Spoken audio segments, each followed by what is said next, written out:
Autre paradoxe, docteur, dans ce que vous écrivez, vous parlez d'élèves augmentés, et vous évoquez, hein, vous ne le souhaitez pas forcément. En tout cas, ce qui est certain, c'est que ça paraît inéluctable, c'est littéralement en train de se produire.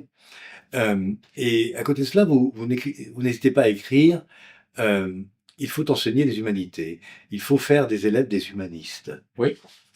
Et donc, bon, je ne dis pas qu'il Mais il n'y a pas de il n'y a pas de contradiction. contradiction. De devenir un technicien Oui, étroit oui. à l'ère de l'IA est complètement con. Aucun médecin ne va lutter contre l'IA sur le plan technique. Mhm.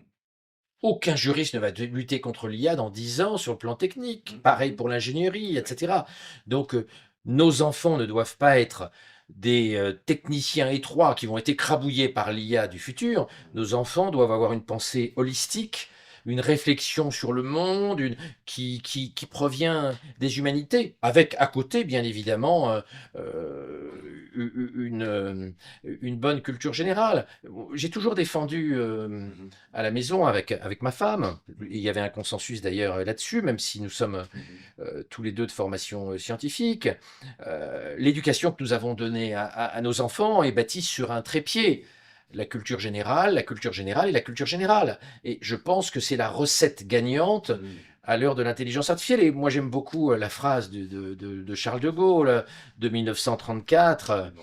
euh, la culture générale est l'école du commandement. Derrière chaque victoire d'Alexandre le Grand, il y a toujours Aristote, qui, comme vous le savez bien, était le précepteur particulier que le papa d'Alexandre était allé chercher en Grèce. Mhm. Il l'avait amené en Macédoine Mhm. pour former son fils. Donc oui, je crois beaucoup aux humanités. On rentre dans un monde hyper scientifique, hyper Mhm. technologique, Mhm. mais nos enfants, il faut leur donner une vision transversale du monde. Leur apprendre la géopolitique, leur apprendre le droit, la réflexion juridique, la réflexion, etc. Très jeune, hein. Mhm. Moi, mes gamins, je les ai mis à la lecture obligatoire de The Economist Mhm. quand ils avaient nettement moins de 10 ans, jeunes, pour qu'ils aient une vision transversale des enjeux du monde, Très bien. parce que, et c'est ma conviction, c'est la recette, Mhm. et je le répète, former des techniciens qui vont faire beaucoup moins bien que l'IA, ça n'est pas rendre service à nos gamins et à l'ensemble Ouais. des petits Européens.